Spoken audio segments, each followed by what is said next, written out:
इस सीन में बताया जाता है कि कबीर के पास ये सभी पासपोर्ट है जिनसे वो ट्रेवल करता है। और भैया इस वाले पासपोर्ट और इस वाले पासपोर्ट के तो नंबर सेम है, बिल्कुल देख लीजिए आप। और इस फोटो में तो आधी मूछ भी गायब है, ये कैसा लुक बनाया है सरकार ने। आगे जब कबीर भैया हेलीकॉप्टर में से उतरते हैं तो उनके टी शर्ट को देखिए बिल्कुल भी फटा हुआ नहीं है। लेकिन कबीर जैसे ही कमरे के अंदर जाता है और खालिद से बात कर रहा होता है तो टी शर्ट अपने आप फट जाता है। चलो मान लिया कि कबीर भाई के सिक्स पैक देखकर टी शर्ट अपने आप फट गया, लेकिन अगले ही सीन में फटा हुआ टी शर्ट वापस सही हो गया। इस सीन में ये लड़का इस लड़की को मुंह से कपड़ा हटाकर इशारा करता है। अरे भैया जब इशारा ही करना था तो बिना मुंह दिखाई ही कर देते। अब इस सीन को ध्यान से देखो, कबीर के आसपास तुम्हें कोई आतंकवादी मुंह बांधा हुआ नहीं दिखाई दे रहा है। लेकिन जैसे ही कबीर इसको गोली मारता है तो आतंकवादी इसको एक सेकंड भी नहीं होने देते, उससे पहले इसको पकड़ लेते हैं। गोली चलाने से पहले अगर हम कबीर को देखें तो कबीर के पास अभी एक भी आतंकवादी नहीं खड़ा है। लेकिन जैसे ही कबीर गोली चलाता है तो ये दो लोग जादू से पैदा होकर कबीर को पकड़ लेते हैं। आगे इस सीन में कबीर इसको मारने के लिए एक लकड़ी का टुकड़ा उठाता है, लेकिन कबीर इस लकड़ी के टुकड़े को हाथ से टेढ़ा मेढ़ा कैसे घुमा रहा है। अरे अब पता चला ये लकड़ी का टुकड़ा नहीं है, ये गद्दे का टुकड़ा है। तो कबीर इस गद्दे के टुकड़े से इसको मारता है। अब ये बंदा उछल के तो ऐसे पड़ेगा जैसे इसको लोहे के टुकड़े की पड़ी हो।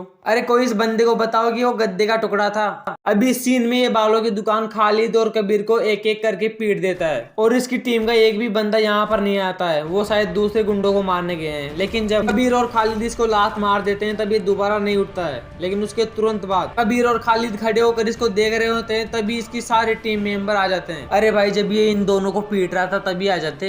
अब इस सीन में कबीर कहता है कि खालिद के पापा ने उसके 2 गोलियां मारी थी जिसके निशान आज भी उसके गर्दन के पास है। लेकिन भैया जब ये टीम बनाकर रिजवान इलियासी को पकड़ने गए थे तब रिजवान इलियासी के एक बंदे ने कबीर के गर्दन पे गोली मारी थी। ध्यान से देख लो भैया, गोली गर्दन में ही लगी है, बाद में मत कहना पीठ में लगी थी। गोली लगी, खून निकला, कबीर का हॉस्पिटल में इलाज हुआ, यहाँ तक तो ठीक है। तो मुझे भी ये बताओ कि खालिद के पापा ने कबीर को गोली तब मारी थी जब खालिद स्कूल में पढ़ता था, और अब तो खालिद बड़ा हो चुका है, तब भी कबीर की गर्दन के पास उन 2 गोलियों के निशान थे। और जब रिजवान के बंदे ने कबीर को गर्दन पे गोली मारी तो उसका निशान गायब हो गया। और भाई जय जय शिव शंकर वाले गाने में ये खालिद उड़ के कैसे आ रहा है, पहले तो मुझे ये बताओ। अरे मैं भूल गया था, वो फ्लाइंग जेट भी तो है। खालिद इस ढोल पे कूदता है और एक डंडे को लात मारता है। अब इस डंडे को लात क्यों मारी उसने? अब तुम लोग कहोगे कि डंडे को हाथ से स्टाइल में पकड़ना चाहता होगा। भैया पकड़ने की बजाय हाथ से गिरा और दिया उसको। जब ये आतंकवादी इस औरत को पकड़ के लाए तब एक बार के लिए ऐसा लगा जैसे कबीर की टीम की लड़की को पकड़ के लाए हैं। अब भाई ऐसा तो लगेगा है ना, क्योंकि दोनों ने कपड़े एक जैसे ही तो पहने थे।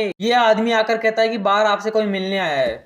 जनाब, बाहर कोई आपसे मिलने आई है। तो भैया आर्मी के कैंप में कोई घुस गया और इनको यह तक नहीं पता कि खालिद और उसका रिश्ता क्या है। भाई किसी को भी अंदर लेने से पहले पूछना चाहिए कि आप खालिद की क्या लगते हो। अब आगे कबीर रिजवान इलासी को इस कैमरे में देख रहा होता है। तो अभी इस कैमरे में ऊपर की तरफ 10 मिनट और 56 सेकंड हो रखी है, लेकिन जब कैमरा इनको दोबारा दिखाता है तो यहाँ पर 11 मिनट और 4 सेकंड हो गई है। मतलब इस कैमरे के अनुसार इन्होंने 10 सेकंड बात करी, लेकिन हम अगर फिल्म का टाइम देखे तो उसमें इन्होंने 35 सेकंड तक बात करी है। ये वाला कैमरा थोड़ा धीरे चल रहा है। और अगर ध्यान से देखे तो हमें पता चलेगा कि कबीर पहले लैपटॉप में इस तरह कैमरे में देख रहा था, फिर थोड़ी देर बाद कैमरा 7 लिखा हुआ आ रहा था और टाइम चल रहा था। बस ये कैसे हो गया इसका जवाब तो कबीर भैया ही दे सकते हैं। अब इस सीन में कबीर जिस मेट्रो के गेट पे खड़ा है उसको ध्यान से देखो। इस गेट के राइट में ये वाला निशान बना हुआ है, साफ दिख रहा है, और ये 081D नंबर्स भी लिखे हुए हैं। और खालिद इस गेट के साथ साथ चल भी रहा है। तो भैया मुझे ये बताओ कि वो निशान और वो नंबर्स कहाँ चले गए? चलो मान लिया कि निशान और नंबर्स उनके घर चले गए, पर इस गेट के बाएं तरफ पीला रंग हो रखा था, ये गुलाबी रंग किसने कर दिया? भैया इस सीन में साफ दिखाई दे रहा है कि 2 बाइक वाले धमाके से बच चुके हैं और आगे निकल गए हैं। पता नहीं कैसे धमाके की चपेट में आ जाते हैं और उड़कर अपनी दाहिनी तरफ पड़ रहे हैं। भाई बाइक वाले, जब तुम्हारी बाइक आगे निकल गई थी तो तुम्हें आगे की तरफ उड़ना चाहिए ना, राइट में क्यों उड़ रहे हो? अब यहाँ पर जो जादू होगा उसको तुम भी अपनी आंखों से देखना। अभी इस टाइम पर कबीर के चेहरे पर देखो कोई लाइट नहीं दिख रही, लेकिन जैसे ही कबीर नैना की आंखें बंद करता है तो लाल और गुलाबी लाइटें पता नहीं कबीर के चेहरे पर कहां से आ जाती है। शायद जादू आया होगा अपना प्लेन लेके। अब आगे इस सीन में खालिद की बाइक को देखना। जिस तरह से खालिद उड़ा था ना इस गाने में, वैसे ही उसकी बाइक भी उड़ती है। मैं ऐसा इसलिए बोल रहा हूँ क्योंकि खालिद सीढ़ियों से नीचे उतर रहा है बाइक लेके। अब साफ दिख रहा है कि उसकी बाइक गाड़ी से टकराने वाली है, लेकिन पता नहीं कैसे उड़ के आगे निकल जाती है। तुम खुद देख लो, टकराने वाली थी ना बाइक, पर कोई बात नहीं, खालिद तो फ्लाइंग जेट है ना। अब इस सीन में कबीर भैया आते हैं, इस आदमी से केबल छीनते हैं और पकड़ के कूद जाते हैं। अब साफ दिखाई दे रहा है कि केबल इस आदमी के हाथ में थी, लेकिन जैसे ही कबीर केबल को खींचता है तो इसमें पता नहीं केबल कैसे फंस जाती है। ये केबल तो उस आदमी के हाथ में थी, यहाँ थोड़ी थी, पर कोई बात नहीं, जादू तो होता रहता है। और अगर जब कबीर को पानी में ही कूदना था तो उसने केबल को पकड़ा ही क्यों? केबल को पकड़ने के बजाय सीधा ही पानी में छलांग लगा लेता ना। केबल को पकड़ने के बाद भी पानी में ही छलांग लगाई तो पहले ही लगा लेता ना। केबल वाले का नुकसान तो नहीं होता कम से कम। अब इस सीन में ये लोग गाड़ी की छत काट कर डॉक्टर उत्पल विश्वास को निकालते हैं। भाई मुझे नहीं पता इसके मम्मी पापा ने इसका ऐसा नाम क्यों रखा। मैं तो सिर्फ इतना बता रहा हूँ कि इस सूटकेस में सिर्फ ये एक ड्राइव ही काम की चीज थी, तो ये बाकी कागज क्यों लेके आया है? और अगर ये कागज भी काम के थे तो ड्राइव के साथ इनको भी जेब में रखना चाहिए था। हाँ, पर कबीर और खालिद इस लड़की की शादी में बिना बुलाए आ जाते हैं। लोग बिना बुलाए आ गए, कोई बात नहीं। आने के बाद कबीर आंख मार रहा है, हाथ से इशारा कर रहा है। इतना सब देखने के बाद भी इनके घर वाले कुछ नहीं बोले। इनके घर वाले अच्छे होंगे, इनकी जगह कोई और होता तो सबसे पहले इन दोनों का बैंड बाजा बजा देते। इस सीन में खालिद के बच्चे 6:28 हो रहे हैं और उसके थोड़ी देर बाद भी 6:28 ही हो रहे हैं। जब भाई ये घड़ी चल ही नहीं रही तो यहाँ पर लगा क्यों रखा है इसको? इनको पता था कि मैं इस घड़ी के बारे में जरूर बोलूंगा, इसलिए इन्होंने खुद हाथ से घड़ी का टाइम आगे बढ़ा दिया। यहाँ पर उन्होंने 6:38 बजा दिए, लेकिन फिर अगले सीन में टाइम बढ़ाना फिर से भूल गए। अगले सीन में भी 6:38 ही हो रहे हैं।